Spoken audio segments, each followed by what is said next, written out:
আল্লাহু আকবার। এখন নতুন নামাজ উঠেছে, এই যে আল্লাহ মেয়েদের আবার হাত ছাড়ছে, আমাদের লোক মারামারি লেগে গেছে মসজিদে। কি হলো? পায়ের উপর পা তুলে দিতে নামাজ, পা দিয়ে শেষ পড়াচ্ছে, যত পা লাস্ট যদি কে রে ঝেড়েছে এক লাখ মসজিদে হাতা হাতা। নতুন মাল বেরিয়েছে, কথা বলতে ওয়াহাবি খিয়াল সব বেরিয়েছে। কোথা ছিলিস বাবা? আবার আপনাদের এখানে শুনছি নাকি কিছু কিছু মানুষ আলাদা থাকে, বাইরে থাকে, এরা আবার নতুন নতুন বই দিচ্ছে। পড়ো, বিনা পয়সায় পড়ো। যে বইটা দিচ্ছে তাকে প্রশ্ন করবেন, জিজ্ঞাসা করবেন, আমরা ফুরফুরা পীর মুজাদ্দিদুল জামান দাদা হুজুর পীর রাহমাতুল্লাহ আলাইহি সিলসিলা ঘোরা করে ভুল যদি বলে ভুল, তাহলে আমরা তো অন্যায় করছি, নাজাত কাজ করছি। হ্যাঁ, তাহলে আমরা জাহান্নামী। ওই হারাম জায়গায় বলবেন তোর বাবা জাহান্নামী, তোর দাদা জাহান্নামী। আজকে কিছু কিছু अल्लाह से खुदा ने क्या क्या गद्दा को रुपया दिया, क्या कहूं खुदा को रुपया दिया गद्दा को। কথা বুঝতে পারছো? মসজিদে কেউ দেওয়া বইগুলো পড়ো, ফিরি বই। হ্যাঁ কি রে বলে ঠিক না, এইগুলো ঠিক।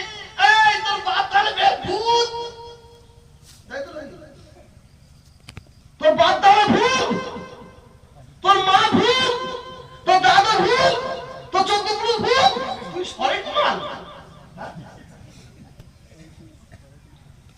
আসুন মুজাহিদুল জামান দাদা হুজুর পীর রাহমাতুল্লাহ সাল্লাল্লাহু মতবাদের মানুষ। আমি ওমা খালাকুল জিন্না ওয়াল ইনসা ইল্লা লিয়াবুদু শুরু করেছি, বিষয়টা হচ্ছে চেঞ্জ করতে এখানে আসছে। আমরা ফুরফুরা শরীফ দাদা হুজুর সাল্লাল্লাহু মতবাদের মানুষ। আজকে কত রকম হাত ঝাড়া বেরিয়েছে, পা ঝাড়া বেরিয়েছে, আর মেয়েদের মতো হাত ছাড়তে গেছে। ব্যাপারটা কি জানেন? এই ফোচকে যারা এখন পড়ে না, এরা ফোচকে মনে করে। এরা এখন টিভি দেখে খুব বেশি। ওই কি কিউ টিভি না কি করে না টিভি, ওই কে আগে বক্তব্য রাখে জাকির নায়ক, ওদের বলেন দেখে নিয়ে আসেন জাকির নায়কের ভক্তকে। ও কতটা ভক্ত আমি ভক্ত দেখি, আমার চেয়ে বড় জাকির নায়কের ভক্ত কেউ ছিল না। আমি মনে করি সারা পশ্চিম বাংলার জাকির নায়কের ভক্ত দিতে আগে দাঁড়িয়ে পাল্লায় রাখা হয়, আর আমি তোহা জাকির নায়কের ভক্ত দিতে আগে দাঁড়িয়ে পাল্লায় ভাড়া হয় রাখা হয়, আমি ভারী হব, এটা আমার বিশ্বাস। আমি এত ভক্ত ছিল, 10 থেকে 15 হাজার টাকার বই কিনেছিলাম, আমি পড়াশোনা করতাম ক্যাসের পর ক্যাসেট। জাকির নায়ককে ওই দিনে তালাক দিলাম, ওই দিনেও ওর নাম শুনে থুতু ফেলতে ইচ্ছে করে। জাকির নায়ককে ওই দিন থেকে আমি কাফের বলতে আমি দ্বিধাবোধ করিনি। যেদিন জাকির নায়ক বক্তব্য দিতে দিতে একটা কথা বলেছিল, এ জমানে মে মোহাম্মদ সাল্লাল্লাহু আলাইহি ওয়াসাল্লাম কি মাননা, এ জমানে মে মোহাম্মদ সাল্লাল্লাহু আলাইহি ওয়াসাল্লাম কি মাননা হারাম হ্যায়। জোরে বলুন, আরে জোরে বলুন কি ভাই, আপনি শুনছেন না?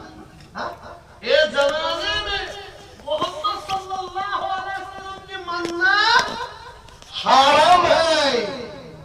যখন এই কথা বলে দেওবন্দ থেকে বেরালি থেকে ফতোয়া দিল কাফের কাফের, আর ওই কাফেরকে অনুসরণ করার জন্য ফুরফুরার পীর মুজাদ্দিদুল জামান দাদা হুজুর পীর রাহমাতুল্লাহ পাগল দিওয়ানা তারা জুতো বুকে দিয়ে ঘুরতো, তাদের কিছু ছেলে মসজিদে মসজিদে বই দিয়ে সেই মানুষগুলোকে বিগড়াবার চেষ্টা করছে, আহলে হাদিস ওয়াহাবি বানাবার চেষ্টা করছে।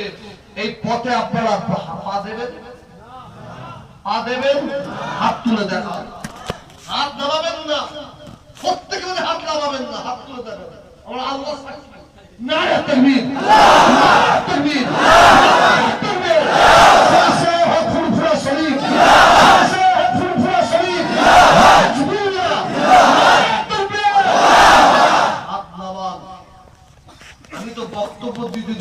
বলি, আপনারা জানেন আমাদের ভারতবর্ষের সরকার, আমাদের রাজ্য সরকার যদি বলে এই ভারতের মুসলমান, এই বাংলার মুসলমান, তোদের গাড়িগুলো দরকার হয়ে গেছে, আমাদের দিতে হবে, সঙ্গে সঙ্গে নিয়ে নেই।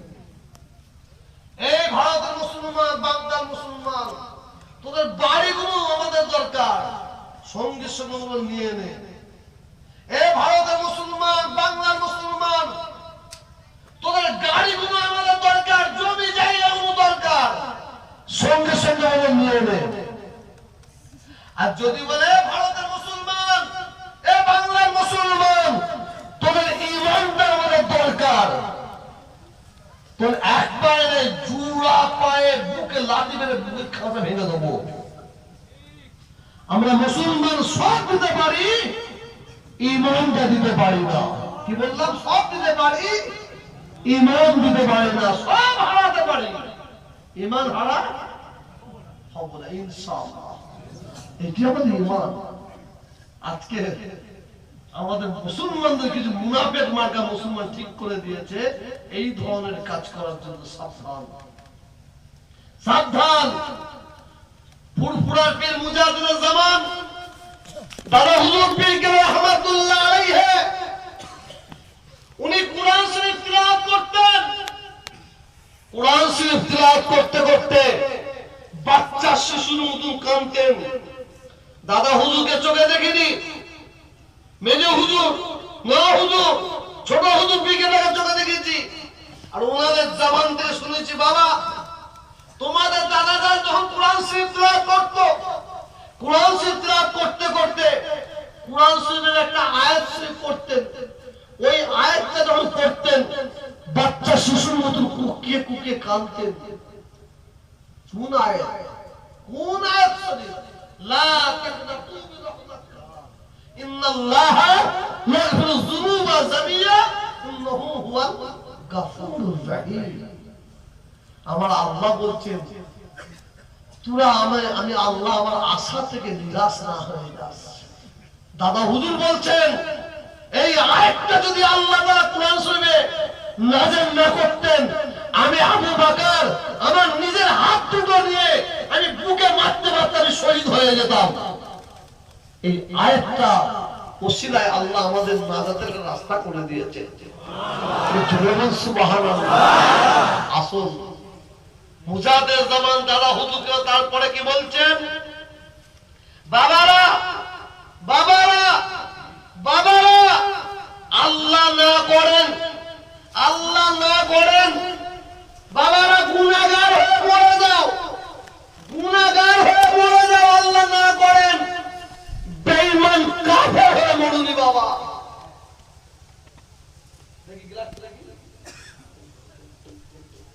ঈমান হচ্ছে ভার, ঈমান হচ্ছে ভার, আর আমল হচ্ছে পানি। মুজাদ্দিদ জামান এইভাবে বুঝাতেন, সেইভাবে আমি আপনাদের বুঝাচ্ছি। দাদা হুজুর বলতেন ঈমান হচ্ছে ভার, আমল হচ্ছে পানি।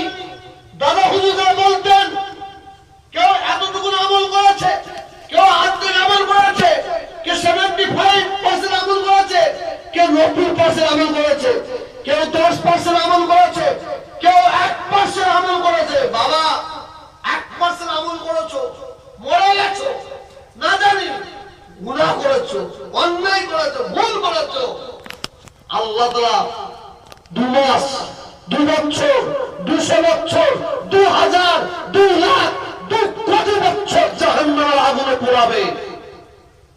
আমলের ভাগটা ঠিক আছে, যার জন্য আল্লাহ একদিন না একদিন আল্লাহর দয়ার জান্নাতে তুলে নেবে। সুবহানাল্লাহ। আর ঈমানের ভার এর তলায় যদি ছাড়া করে দেওয়া হয়, আপনারা বলুন বুদ্ধিজীবী মানুষ আছেন, ঈমানের ভারের তলায় যদি ছাড়া করে দেওয়া হয়, শুধু খাজুরটি নয়, হাওড়া জেলা নয়, পশ্চিম বাংলা নয়, সারা ভারতবর্ষে নয়, সারা পৃথিবীর পানি যদি এই ভারে যদি রাখা হয়, থাকবে? জোরে বলুন, থাকবে? মনে রাখবেন, সব হারা হয়ে যাবেন, ঈমান হারা হবেন না। আমি মনে করি ফুরফুরার পীর মুজাদ্দিদ জামান দাদা হুজুর পীর রহমাতুল্লাহ আলাইহি উনি হচ্ছেন আমাদের ইমাম। একদিন ফুরফুরা শরীফে আলেমদের সভা, বড় বড় হাসপিদের সভা হচ্ছে ফুরফুরার জমিনে। ওই সবাই বক্তব্য রাখছিলেন মুফতি মুহাদ্দিস, নাম কেউ শুনেছেন কিনা জানি না, মাওলানা কারামত হোসেন সাহেব। যে নাম শুনেছেন? মাওলানা কারামত হোসেন সাহেব কম করে 50,000 কম করে তিনি আলেম তৈরি করেছেন, আলেম তৈরি করেছে, মুফতি তৈরি করেছে। সেই আলেমটা বক্তব্য দিতে দিতে ফুরফুরার জমিনে বক্তব্য দিতে দিতে কি বলতে শুনুন শুনুন, বলতে মুজাহিদের জামান দাদা হুজুর পীর রহমাতুল্লাহ আলাইহি সিলসিলাকে যদি কেউ অস্বীকার করে, ইনকার করে, সে কাফের। ফের বলছি, দাদা হুজুরকে না সিলসিলাকে যদি কেউ ইনকার করে, অস্বীকার করে, সে কাফের। এই বক্তব্যটা উনি দিয়েছেন। ভাই আমি কিন্তু আগে ওনার সঙ্গে ঝগড়া করেছি। আমি মোহাম্মদ সাহেব আপনি এই কথা কেন বললেন? দাদা হুজুররা সিলসিলাকে ইরাকের লোক চেনে, জাপানের লোক চেনে, জার্মানের লোক চেনে, আপনি এই কথা কেন বললেন? তার যদি নামে তারা কাঁপে, বলে হ্যাঁ কাঁপে। আমাকে ঘুরিয়ে বলতে চেনেন না, আপনি জানলেন কি করে? চেনেন না, আপনি জানলেন কি করে? কেন? আমি বলছি আপনি কেন লোক দাদা সিলসিলাকে চেনেন, জার্মান জাপান লোক চেনেন। উনি বলছেন আমি বলছি দাদা হুজুরের সিলসিলাকে জাপান যাবেন নাই, পুরো সারা পৃথিবীর মানুষ চেনে। কি রকম চেনে? শুনুন, আমি এখনো বলছি দাদা হুজুরের সিলসিলাকে যদি অস্বীকার করে, অমান্য করে, সে কাফের। কি বলছেন আপনি? আমি মেনে নিতে পারবো না আপনার কথা। হুজুর আপনি ভুল করছেন। কি কথা বুঝিয়ে দেন? উনি বললেন দাদা হুজুর পীর রহমাতুল্লাহর মত পথ, তারা সিলসিলাটা হাদিস কুরআনের বাইরে নয়, ভেতরে। আপনারা বুঝছেন? দাদা হুজুরের সিলসিলার মত পথটা হাদিস কুরআনের বাইরে না ভেতরে, এমন ভেতরে। দাদা হুজুর 6 ওয়াক্ত নামাজ পড়তে বলেছেন না, 1 মাস দুধের রোজা রাখতে বলেছেন না, বড়দের হজরতে বিশেষ করেছেন না, একটার পাঠা বলবেন। শোনেন, উনি আমাকে বলছেন দাদা হুজুর আল্লাহ তাআলা যে কথা রাসূলকে বলেছেন, সেই কথা রাসূল আপনার আমার কাছে পৌঁছে দিয়েছে।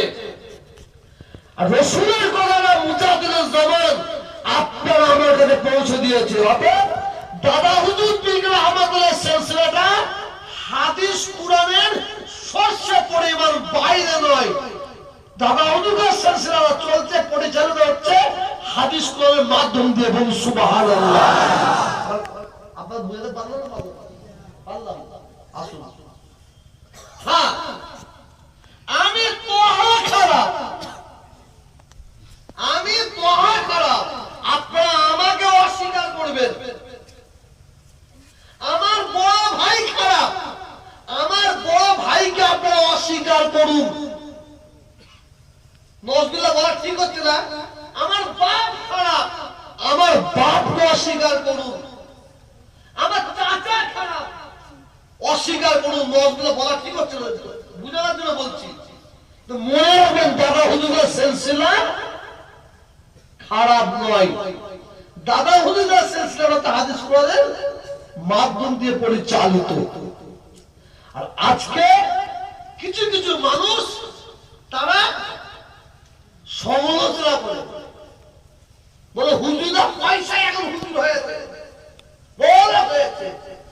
কি গোহর বেটা, এটা কি হিসাব? আমার একটা ভাই, হ্যাঁ, আমার জয়নাল ভাই বলুন, আমার আব্দুল ভাই বলুন, আমার মুস্তাক ভাই বলুন, আমার আব্দুল খালেক ভাই বলুন, খারাপ মা ছেড়ে দিয়ে, বাপ ছেড়ে দিয়ে, গ্রাম ছেড়ে দিয়ে, পাড়া ছেড়ে দিয়ে, হ্যাঁ, কোথায় কুয়েতে পড়াচ্ছে, কোথায় সৌদিতে পড়াচ্ছে, কোথায় অমুদায় পড়াচ্ছে, কষ্ট করে মেহনত করে তারা 2 তলা বিল্ডিং করছে। আর এই মোহন বেটা জীবনে বাইরে যায় না, এসে চায়ের দোকানে বসে, পানের দোকানে বসে, দুধ বসে, আমাদের কাছে ছেড়ে করলো, ডাকতে ছেড়ে করলো। কি বলি হরিপদ ঘোষ 30 তলা বিল্ডিং করেছে, দেখতে গিয়ে মাথা চুরি করে হরিপদ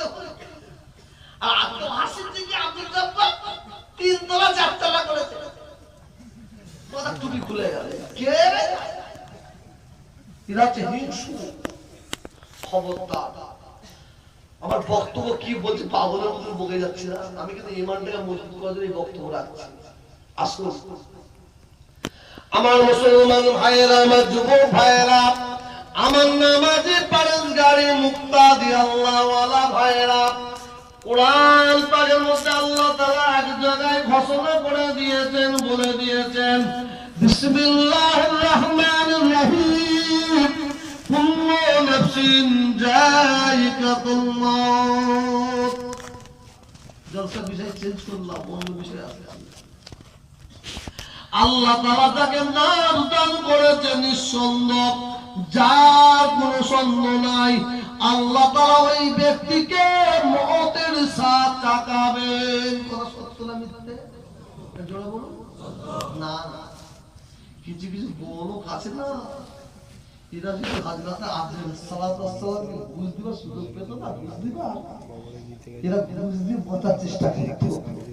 এরা দুনিয়াকে আগে ভালোবেসে দিয়েছে। আমার মুসলমান ভাইয়েরা, আমার যুবক ভাইয়েরা, আমার নামাজি পরেশগারি মুক্তাদি আল্লাহওয়ালা ভাইয়েরা, আমার নবী, আপনার নবী, দয়ার নবী, দ্বীন দুনিয়ার বাদশা হাবিবাল্লাহ নবী মুহাম্মদুর রাসূলুল্লাহ সাল্লাল্লাহু আলাইহি ওয়াসাল্লামকে আল্লাহ দুনিয়ায় পাঠালেন। রাসূল আমার 63টা বছর দুনিয়ার জমিনে ছিলেন। ইসলামের দাওয়াত, শরীয়তের দাওয়াত, দ্বীনের দাওয়াত দিয়ে দিয়ে দিয়ে দিয়ে গেলেন। 63টা বছর রাসূল আমার কত না মার খেয়েছেন, রাসূল আমার কত না লাঞ্ছিত হয়েছে। 63টা বছর রাসূল আমার জীবনে পেট ভরে এক মুঠো খেলেন না। 63টা বছর রাসূল আমার আরামের বিছানায় ঘুমাই না। 63টা বছর রাসূল আমার জীবনে কোনো আনন্দ ফুর্তি করলেন না। 63টা বছর রাসূলের কি কথা ছিল, লা ইলাহা ইল্লাল্লাহ মুহাম্মাদুর রাসূলুল্লাহ। এই কলমার দাওয়াত দিতে গিয়ে রাসূলকে তায়েফের মাঠে একবার নয়, দুবার নয়, তিনবার মার খেতে খেতে রাসূলকে অজ্ঞান হয়ে যেতে হয়েছে।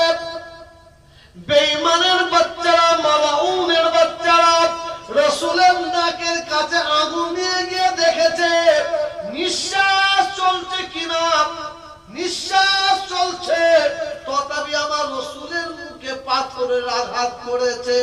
কারণটা কি, লা ইলাহা ইল্লাল্লাহ মুহাম্মাদুর রাসূলুল্লাহ এই কালমার দাওয়াত দিতে গেছেন।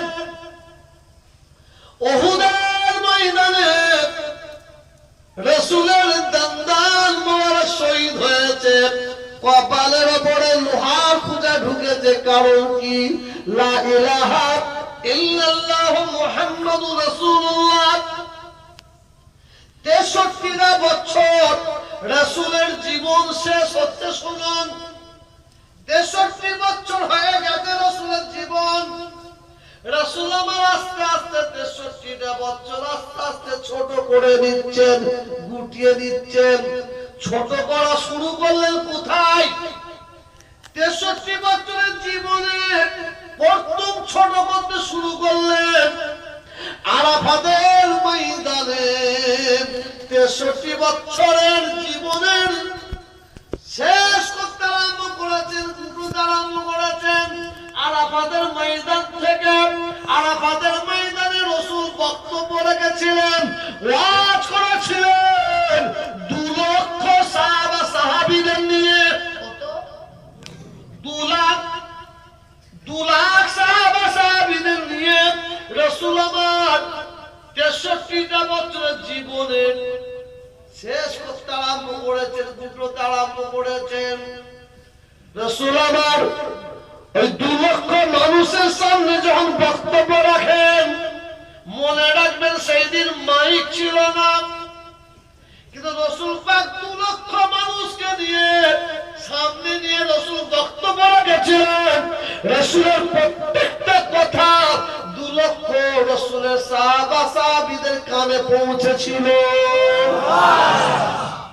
রাসূল আমার বক্তব্য দিতে দিতে দিতে দিতে অনেক বড় ঘটনা দিতে দিতে রাসূল বললেন, আমার সাহাবারা, আমার সাহাবীরা, আমার উম্মত-উম্মতীরা, আমি নবী, আমি রাসূল, আমি পয়গম্বর, কুল্লু নাফসিন যায়কাতুল মউত। আল্লাহ তাআলা যাকে নাম দান করেছে নিঃসন্দেহ, যার কোনো সন্দেহ নাই, ওই ব্যক্তিকে আল্লাহ তাআলা মওতের সাথে জাগাবেন। অতএব আমি তোমাদের নবী, তোমাদের রাসূল, পয়গম্বর, আমি নবী মনে করি এই দুনিয়া ছেড়ে আমাকে বিদায় নিতে হবে। আমি নবী মনে করি মওত আমার নিকটবর্তী এসে গেছে, মওত আমার সম্মুখে এসে গেছে। আমার সাহাবা সাহাবীরা এই দুনিয়া ছেড়ে চলে যাবার আগে আমি নবী তোমাদের কাছে দুটো জিনিস রেখে যাচ্ছি। এই দুটো জিনিসকে তোমরা মজবুত করে ধরে রাখবে, আঁকড়ে ধরে থাকবে।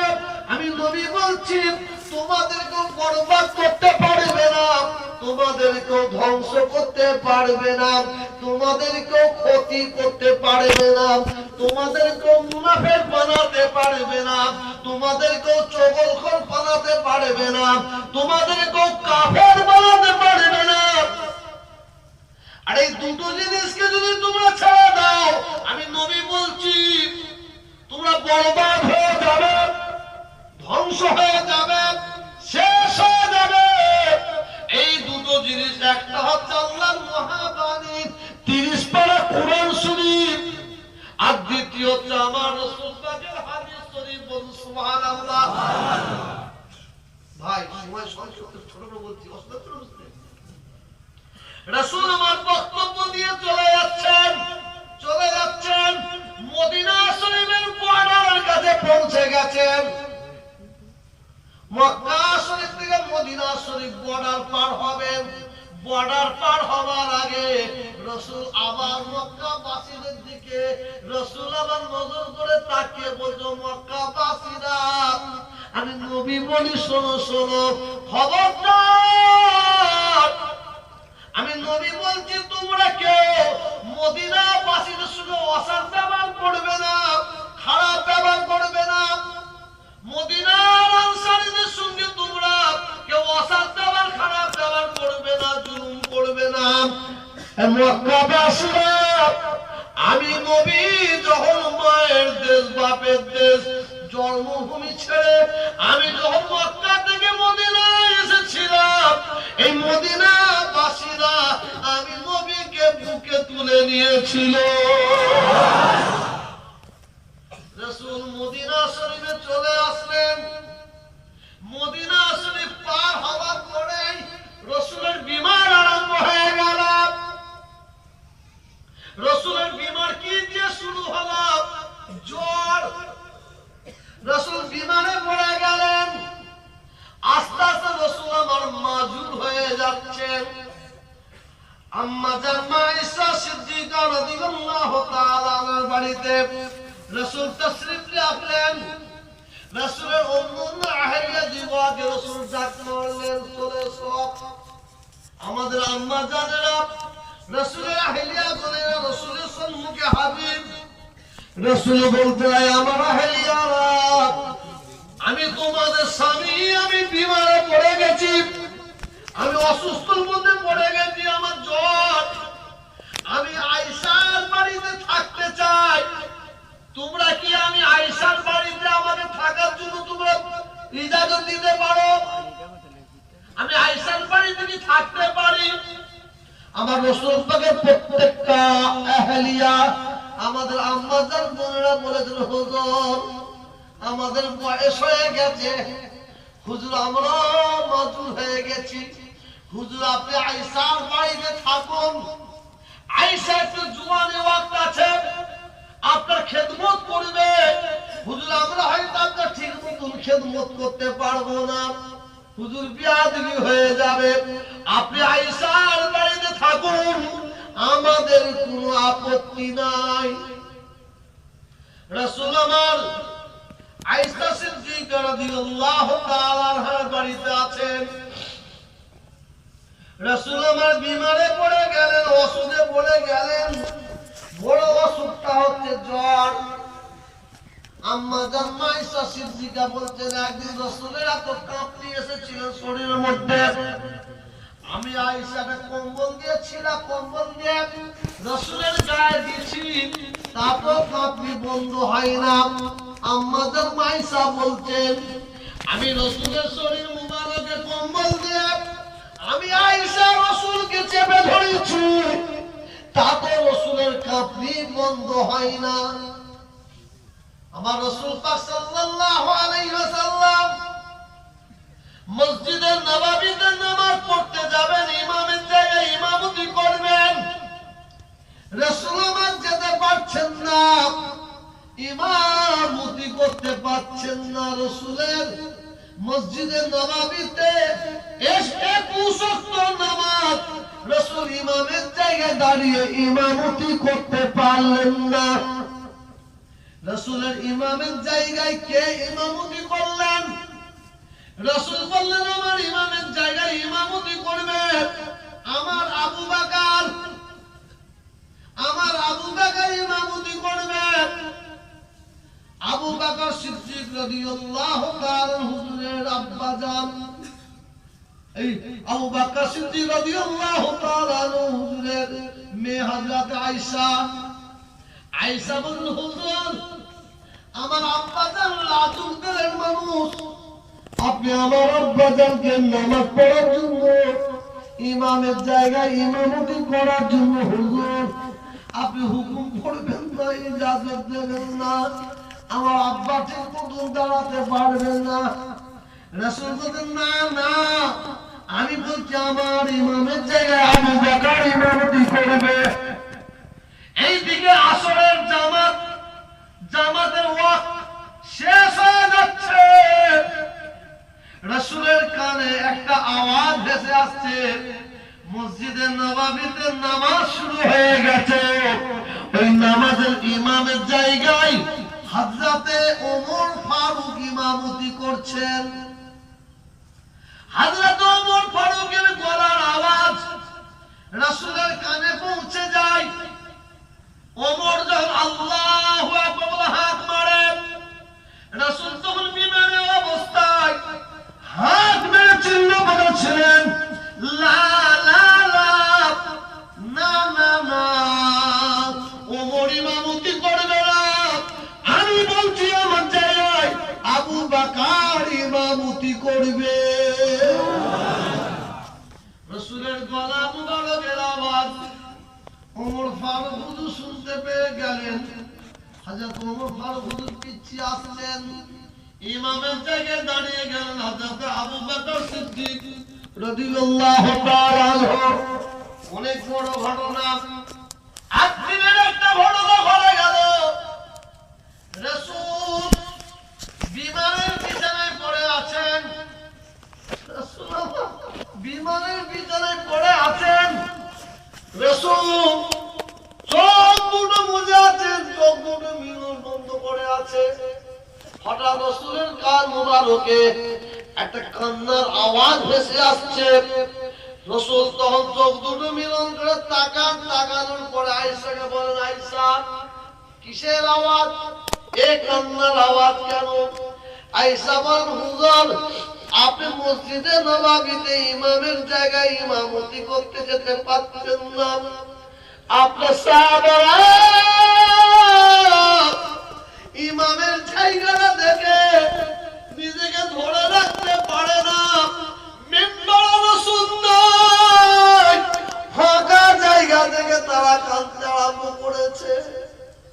রাসূল বলেন, আয়েশা আমার সাহাবীরা আমাকে এত ভালোবাসে, তারা তো আমি নবী আমাকে ছেড়ে থাকতে পারে না। আয়েশা আমাকে পানি দাও, আমি উযু করব। আম্মা জান আয়েশা বলছেন, আমি রাসূলকে পানি দিলাম। রাসূল আমার উযু করতে করতে রাসূল আবার পড়ে গেলেন। রাসূলের জ্ঞান হারিয়ে গেল, অজ্ঞান। কিছুক্ষণ পর রাসূলের দিকে তাকায় আবার জ্ঞান ফিরেছে। আবার রাসূল বলছেন, আয়েশা পানি দাও।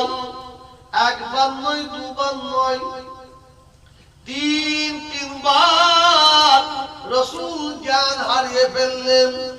রাসূল আমার ইমামের জায়গায় মসজিদের নববীতে ইমামতি করতে যেতে পারলেন না।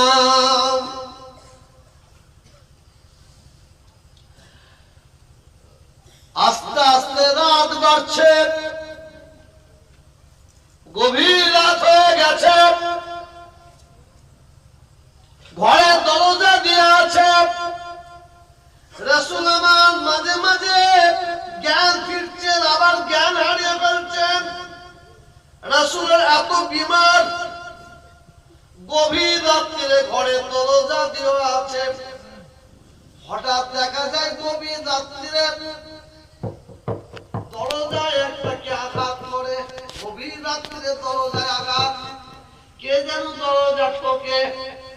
পাশে বসেছিলেন আমার রাসূল পাকের কলেজার টুকরা, নয়নের মনি খাতুনের জান্নাত হযরতে ফাতেমা রাদিয়াল্লাহু তাআলা আনহা। ফাতেমা একটু গভীর রাত্রে দরজায় আঘাত শুনে, আওয়াজ শুনে একটু বিরক্ত হয়ে যায়। কে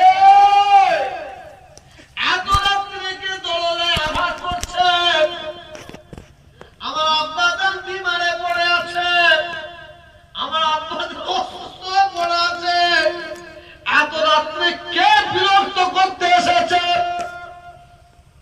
যখন কে বিরক্ত করতে এসেছে বলে ফাতেমা জবান দিয়ে কথাটা বের করেন, আমার রাসূল পাক ফাতেমার দিকে তাকিয়ে বলে, মা মা ফাতেমা, খবরদার ভাবে বকাবকি করো না, এইভাবে বকাবকি করতে নাই। ফাতেমা বলেন, আব্বা জান আপনি বিমানে পড়ে আছেন, এত রাত্রে কে দরজায় আঘাত করছে? কে বিরক্ত করতে এসেছে? রাসূল বললেন, মা ফাতেমা দেরি করো না, অপেক্ষা করো না, যাও আমি নবী বলছি, ঘরে দরজাটা খুলে দাও। ও মা ফাতেমা, অন্য কোন ব্যক্তি নয়, উনি হচ্ছেন ওই ব্যক্তি যে ব্যক্তি মায়ের কোল থেকে ছেলেকে ছিনিয়ে নিয়ে চলে যায়, ছেলের কোল থেকে মাকে ছিনিয়ে নিয়ে চলে যায়, বাপের কোল থেকে ছেলেকে ছিনিয়ে নিয়ে চলে যায়, ছেলের কোল থেকে বাপকে ছিনিয়ে নিয়ে চলে যায়। উনি হচ্ছেন ওই ব্যক্তি হযরতে আজরাইল সালাতু ওয়াস সালাম। হযরতে আজরাইল সালাতু ওয়াস সালাম এই কথাটা শুনে রাসূল আমার অসাধারণে কাঁদছেন। রাসূলের বেটি ফাতেমা রাদিয়াল্লাহু তাআলা আনহা অজান্তে কুকিয়ে কুকিয়ে কাঁদে। যখন কুকিয়ে কুকিয়ে কাঁদছেন, রাসূল বলেন, ফাতেমা এইদিকে এসো। ফাতেমাকে বুকের কাছে টেনে নাই, বুকের কাছে টেনে নিয়ে রাসূল কি বলেছিল শুনুন। ফাতেমা কেঁদো না, কেঁদো না, কেঁদো না।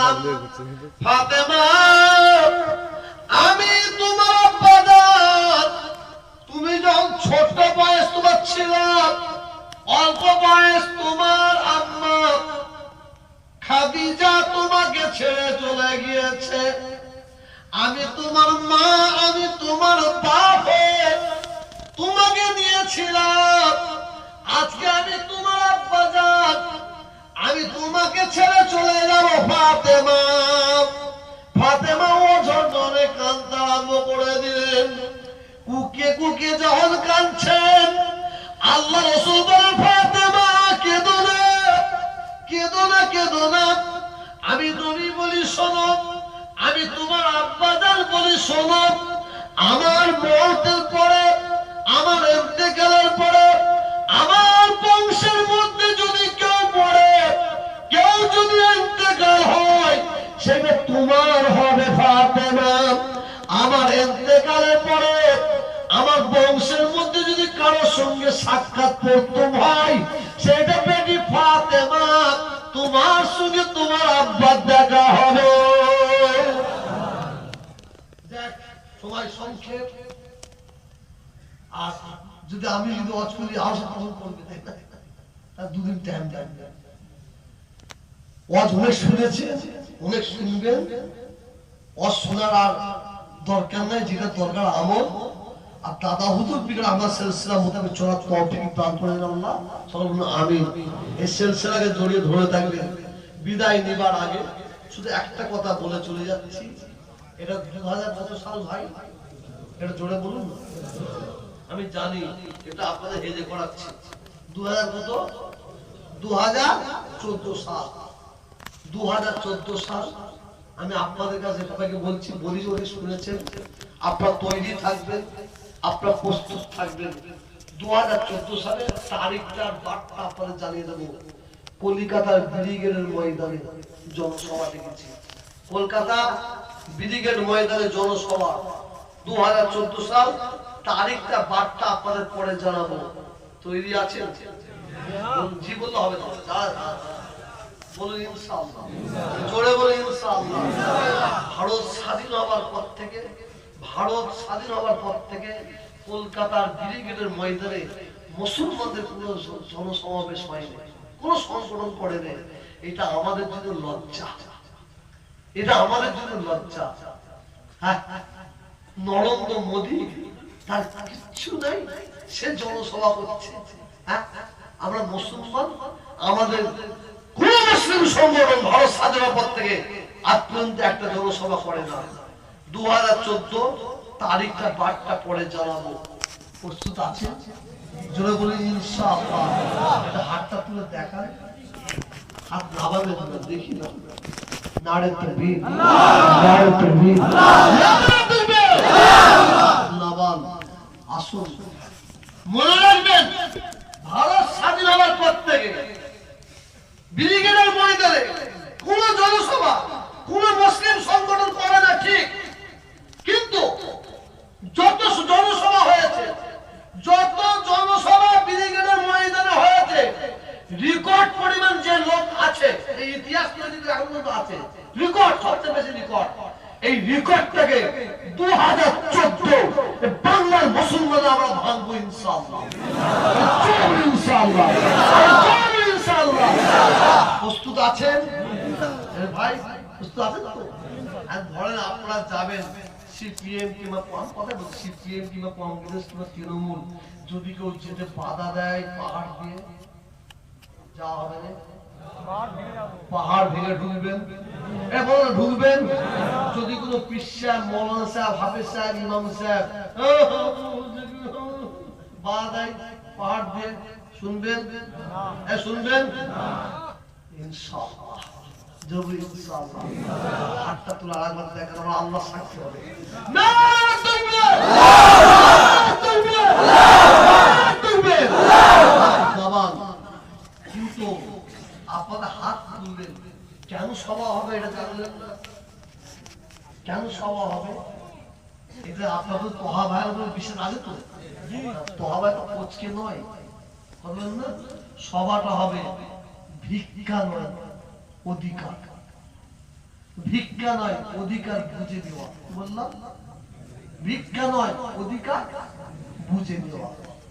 আমরা ভারত সরকার, বাংলা সরকারের আমরা ভিক্ষা চাইনি, আমাদের অধিকার আমরা বুঝে নেব ইনশাআল্লাহ। যে আমি জানি না, আপনার শুনে গেলাম, আল্লাহকে সাক্ষী দিয়ে বলছি কি হয়েছে না জানি না, আমি জানি না। কে বলছে ইব্রাহিম ভাই হেলস্তা হয়েছে, কে বলছে তোহা ভাই হেলস্তা হয়েছে, কে বলছে ওই কাসেম হেলস্তা হয়েছে, আমি জানি না। আমার বাপ একটা মৃত্যু করে দিই শুনছি, যারা হেলস্তা তাদের মধ্যে একবার শুনিলেন কি করে বলুন তো।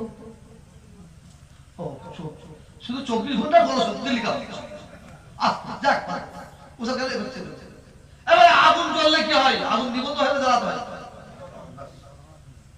আমি যে কথা বলছি, মুজাদ্দেদ জামান দাদা হুজুর তোমরা আওলাদের গায়ে যারা হাত দেবে, শুনে দেবে, সে হাত কোনদিন জিন্দা থাকবে ইনশাআল্লাহ, ইনশাআল্লাহ, ইনশাআল্লাহ। আমরাও দাদা হুজুরের আওলাদ ভাই, ইজ্জত দেনেওয়ালা জোরে বলুন আল্লাহ, জোরে বলুন আল্লাহ।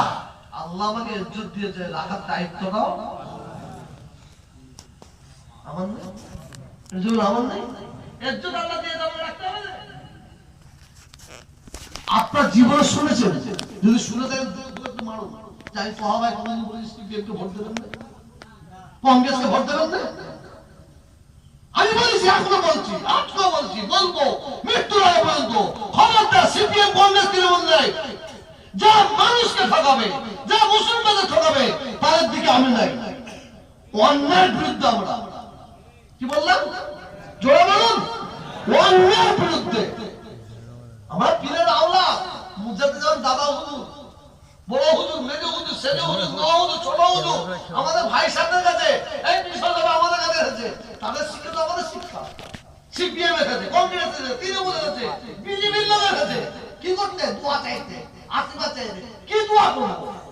আমার দাদা হুজুর শিখিয়েছে কি দোয়া করতে হবে, বড় হুজুর শিখিয়ে দিয়েছে, আমাদের ছোট হুজুর, বড় হুজুর, মেজো হুজুর আমাদের শিখিয়ে দিয়েছে। সেই দোয়া আমি চাই, আমি চাই ভাই। কি দোয়া? বাবা দোয়া করছি, যাদের দ্বারা এই দেশের, দশের মানুষের সেবা হবে, আল্লাহ তাদের জয় করে। দোয়াটা ঠিক আছে,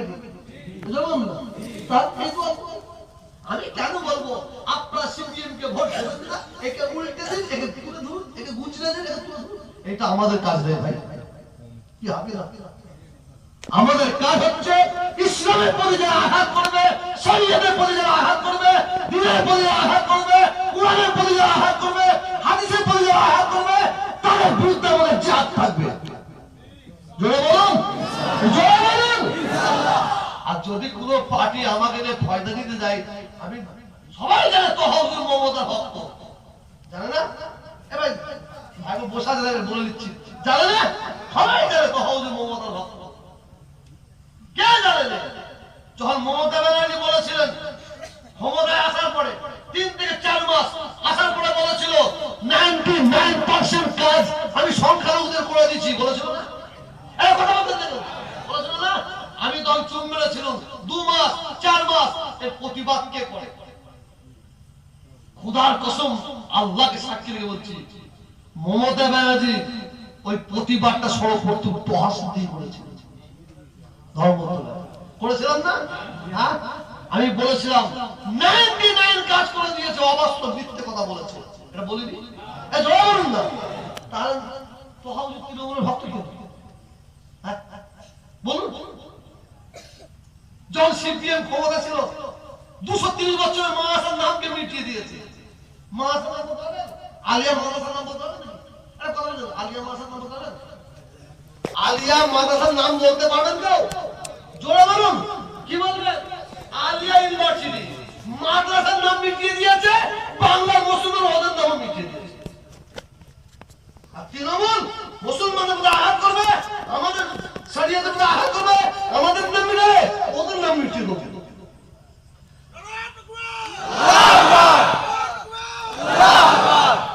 শরীয়তের প্রতি আঘাত করবে, আমার কথা বুঝতে পেরেছেন? তো প্র্যাকটিক্যাল আঘাত আমি করবো না ভাই। আমার সঙ্গে মমতা ব্যানার্জির সঙ্গে ভালো একটু যোগাযোগ হতে পারে, আমি ওরা একটু বলবো, তা আমার চেয়ে বড় মুনাফেক হুজুর আর কেউ নেই। আমার সঙ্গে বুদ্ধদেবের সঙ্গে ভালো যোগাযোগ হয়েছে বলে আমি বুদ্ধদেব হয়ে বলবো, আমার চেয়ে বড় মুনাফেক কেউ নাই। শুনুন ভাই, কে কি বলতে জানি না, আমি আপনাদের বলছি, তোহার সিদ্দিকীকে যদি কোনোদিন তেল মাখানো কথা বলতে থাকেন, আমি আপনাদের বলে জুতো খুলে আপনার আমায় মারবেন, এই অধিকার আমি দিচ্ছি আপনাদের। আমি বলি, কলকাতায় টিপু সুলতান মসজিদ ইমাম নূর রহমান বারকাতি বিগের ময়দানে বক্তব্য দিতে কি বললো জানেন না? বক্তব্য দিতে দিতে দিতে দিতে দিতে দিতে উনি বলে ফেললেন, এই ভারতকে যদি বাঁচাতে হয় একমাত্র মমতা ব্যানার্জি বাঁচাতে পারবে। বলেছিল না? বলেছিল না? শোনেন, ওই টিপু সুলতান মসজিদ ইমাম সাহেবের পিছনে নামাজ পড়া হারাম, ওর পিছনে নামাজ পড়ে না। তুমি টিপু সুলতান মসজিদ ইমাম না হয়ে তুমি তৃণমূলের ইমাম হয়ে যাবে বাবা,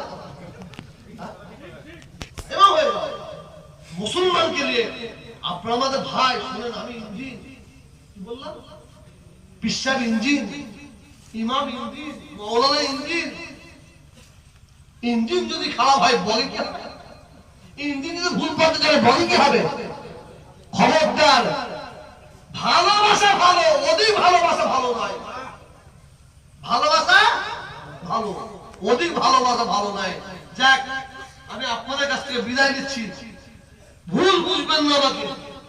ওই যে কোথায় ভাঙড়ে হয়েছে নাকি শুনছি, আর যাদের হয়েছে তাদের শুনিনি, বাইরে শুনছি।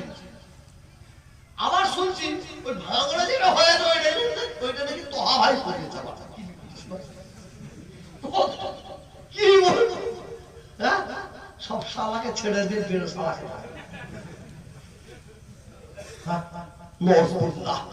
আসুন, মুজাহিদের জামান দাদা হুজুর পীর রাহমাতুল্লাহ আলাইহি ফের বলতে মনে রাখবেন আমার দাদা হুজুর কেবলের কথা।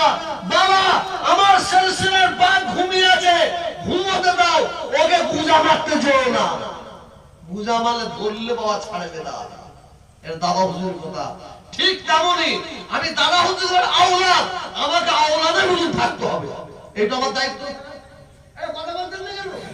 কথা বলতেন না কেন? আমি যদি বলি কুত্তা দেবার কাপড় খুলে দাও, খুলে নাপিয়ে দাও, এটা আমার মুখের কথা? মমতার কাপড় খুলে দাও, নাপিয়ে দাও, এটা আমার মুখের কথা না ভাই। আমরা পীরের আওলাদ, আমাদের সবাই মানে, সবাই সবাই।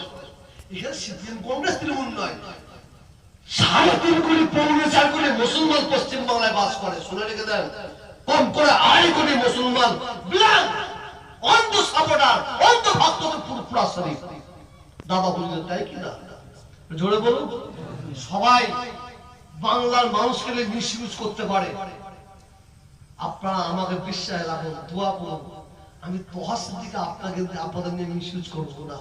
আর যেদিন আপনাদের নিয়ে আমি কোনো ফায়দা নিতে যাবো, প্রত্যেককে বলছি নামাজ পড়ার সময় আপনারা দোয়া চাইবেন। আমার যদি কোনো নিজের স্বার্থ থাকে, টাকা পয়সা, আমার কোনো উচ্চ চেয়ার, আমার কোনো উচ্চ সম্মান, ওই পার্টির লোকের কাছে যদি আমার নেওয়ার ইচ্ছা থাকে, যদি এই আশাই করি আপনার নামাজ পড়লে দুটো হাত তুলে আমার জন্য বদদোয়া করবেন, আল্লাহ ওর মওত দাও, ওর মওত দাও, ওর মওত দাও। আমার একটাই দাবি, একটাই, আমি প্রথম মানুষের জন্য বলবো, তারপর আমি আমার জাতির জন্য বলবো, কেউ উঠতে পারবে না। বাল থাকলে সে তার জাতির জন্য বলছে, নরেন্দ্র মোদী সে তার জাতির জন্য বলছে, আদমানি সে তার জাতির জন্য বলছে, তো হাসির দিকে তার জাতির জন্য বলতে পারবে না কেন বলেন? এদিকে আমার আছে না নাই?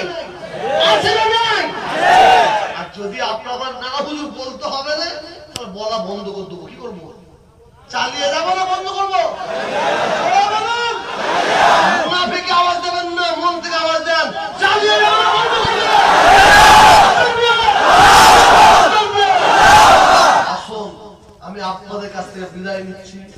আমার কথাবার্তার মধ্যে যদি কোনো ভাই দুঃখ, ব্যথা, কষ্ট পেয়ে থাকে, ছোট ভাই হিসেবে আমাকে আল্লাহ রাস্তা মাফ করে দেবেন।